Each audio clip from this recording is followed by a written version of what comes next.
Good morning class. Good morning class. Myself Shweta Srivastava and I am your commerce teachers. बच्चों आज का जो आपका चैप्टर है वो है chapter 18 State Bank of India.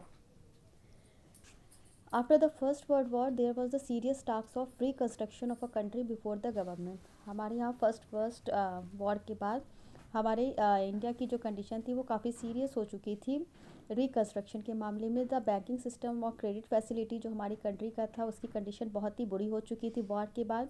तो the government was is need to central bank for solving the different problems and from providing better banking and credit facility. इसलिए हमारी गवर्नमेंट को एक ऐसे सेंट्रल बैंक की ज़रूरत थी जो कि डिफरेंट प्रॉब्लम्स को और क्रेडिट फैसिलिटीज़ को सॉल्व कर सके. इसलिए यहाँ पे एक बैंक को बनाया गया जो कि इंपीरियल बैंक ऑफ इंडिया के नाम से जाना गया. इसे जनवरी 1921 में इस्टेब्लिश किया गया. इसके बाद इसमें समय समय पे काफ़ी परिवर्तन होते रहे और इसके बाद इसने अपने फंक्शन को कंटिन्यूसली 1 जुलाई 1955 से कन्वर्टेड कर दिया स्टेट बैंक ऑफ इंडिया में. अब इंपीरियल बैंक के क्या क्या फंक्शन थे. इसका बैंकिंग सिस्टम में हमारे कंट्री में बहुत ही इम्पोर्टेंट रोल रहा है. इनके कुछ फंक्शन हैं जैसे कि ये it was the banker to the government. ये गवर्नमेंट का बैंकर था and use to maintain the account of all the governments transaction in the country. It also act as the banker's bank. इसके अलावा government के जो भी transaction होते थे हमारी कंट्री में उसका ये अकाउंट मैनेज करता था, इसलिए इसे बैंकर्स बैंक भी कहा जाता था. सेकेंड है it's use to accept deposit from the bank and given them loan and advances on the demand. ये लोन वगैरह देता था, हमारे डिपॉजिट को एक्सेप्ट करता था. इसके अलावा इसका जो थर्ड फंक्शन है वो है it also act as the clearing house for the inner bank transaction. ये इनर बैंक ट्रांजेक्शन में क्लियरिंग हाउस का भी काम करता था. इसके अलावा नेक्स्ट टॉपिक आपका है restricted function of imperial bank. लेकिन इसके बाद इनके कुछ रिस्ट्रिक्टेड फंक्शन भी थे. वो कौन कौन से थे जो कि ये काम नहीं कर सकता था ये bank. The bank could not give loan for a period of more than 6 month. 6 month से ज़्यादा के लिए ये लोन नहीं दे सकता था. But for agriculture purpose it could be given for 9 month. लेकिन यदि एग्रीकल्चर से रिलेटेड लोन है तो 9 मंथ के लिए दिया जा सकता था. Loan could not be given on the securities of immovable properties और ऑन इट्स ओन शेयर.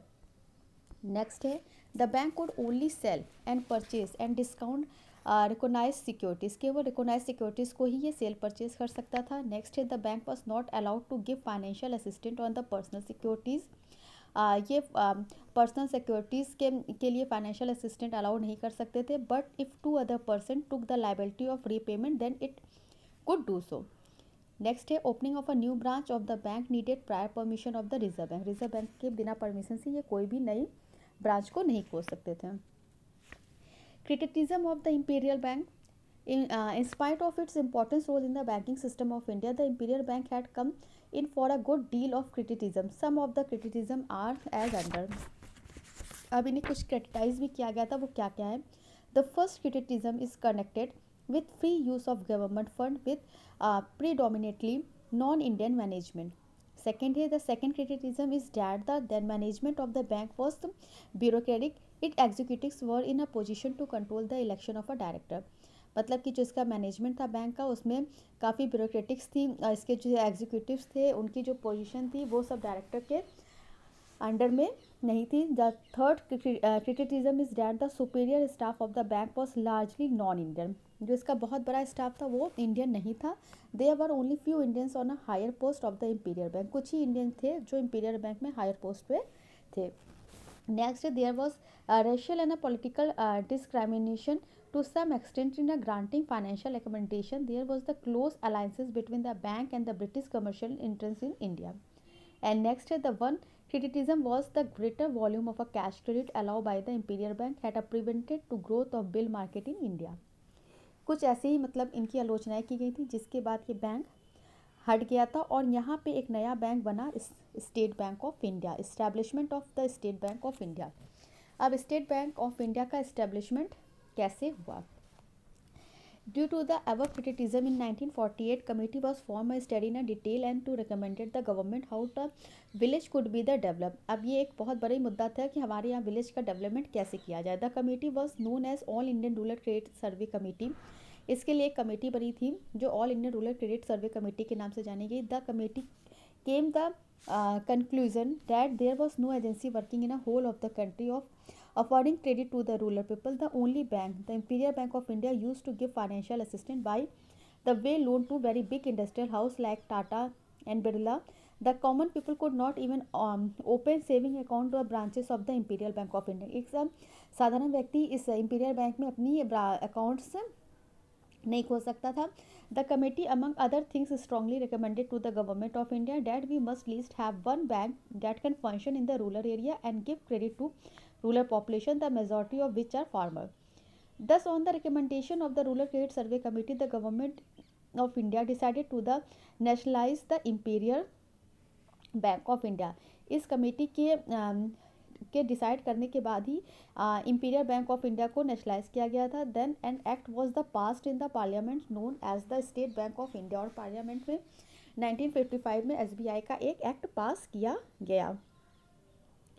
और जो आपका एसबीआई था ये 1955 से अपने एग्जिस्टेंस में आया. 1 जुलाई 1955 the State Bank of India had only 400 branches mainly situated in their bigger city. बड़े बड़े सिटी में इसकी 400 ब्रांचेस थी. हेडक्वार्टर डिस्ट्रिक्ट में इसके हेडक्वार्टर थे. The government of India directed the State Bank of open more branches in a rural in a semi urban area with in a year. अब इनके कुछ ऑब्जेक्टिव थे स्टेट बैंक ऑफ इंडिया का. पहला था to establish a strong banking network as to serve the people of the country more efficiently. इनका जो main काम था वो बैंकिंग सेक्टर को काफ़ी स्ट्रॉन्ग करना था. Next, to provide adequate banking facility to rural people. ये रूरल पीपल में बैंकिंग फैसिलिटी पर्याप्त मात्रा में देना चाहते थे क्योंकि there was the negligible banking facility in a village. क्योंकि विलेज में जो बैंकिंग फैसिलिटी थी वो ना के बराबर थी. नेक्स्ट है to provide more and convenient credit facility our agriculture sector.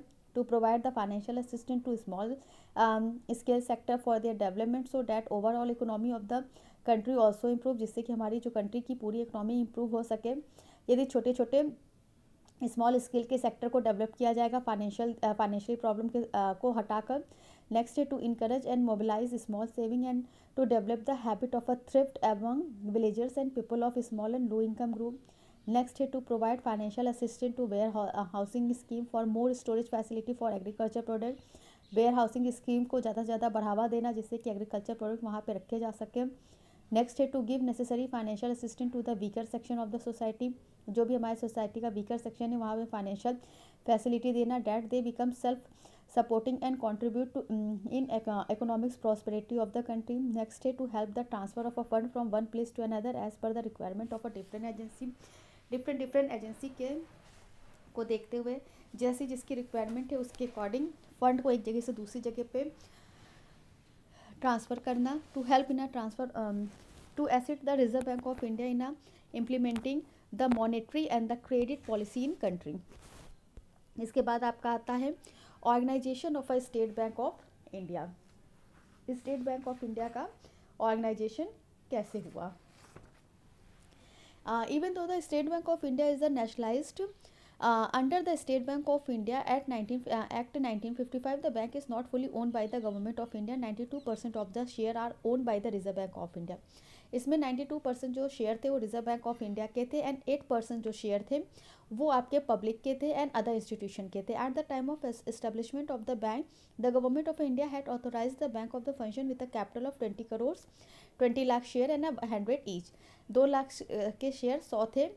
As the bank has grown into the very large banker under the provision of the State Bank of India Act, the authorized capital of the bank had been raised to 200 crore. At present, the authorized capital of the bank is 1,000 crore. Its subscribed capital is raised to the 200 crore from the 150 crore.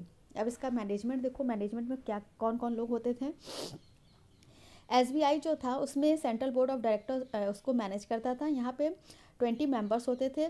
The chairman of the board director is appointed by the government. इसे appoint करता था. There is a managing director who function as the chief execution of the bank who also appointed by the government of India. Government हमारे भारत सरकार के द्वारा इसे appoint किया जाता था. 20 members of the board of director are appointed under the section 19 of the act. They are the representative of the government of India, the Reserve Bank of India and the shareholders of the state bank. इनका जो central office था वो मुंबई में था. इसके अलावा इनकी 12,903 branches थी जो इसका मैनेजमेंट देखती थी। All the branches work under the 13 local head office, 13 local head office थे।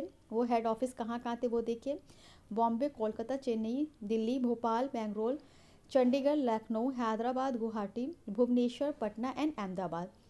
Each local head office is under the charge of chief general manager. Chief general manager इसका चार्ज लेता था। Jurisdiction of the local head office is known as the circle. For the management of the circle, there is a local board of director. As the State Bank had a large network of branches, सबसे ज़्यादा branches थी इसकी। For the operational convenience, zonal offices are open under the each local head office. हर एक local head office का एक zonal office होता था। The zonal office are the headed by the deputy general manager, जिसको deputy general manager देखता था। The regional manager are posted under the deputy general manager. इसके under में एक रीजनल मैनेजर होता था जो कि सुपरवाइज करता था पूरे ब्रांचेस को।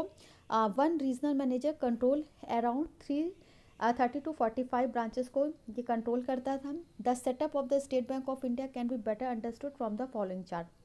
कुछ चार्ट के द्वारा आप समझ सकते हैं। इसमें एक सेंट्रल ऑफिस होता था, लोकल हेड ऑफिस होता था, उसके बाद जोनल ऑफिस होता था और फिर ब्रांचेस होती थी।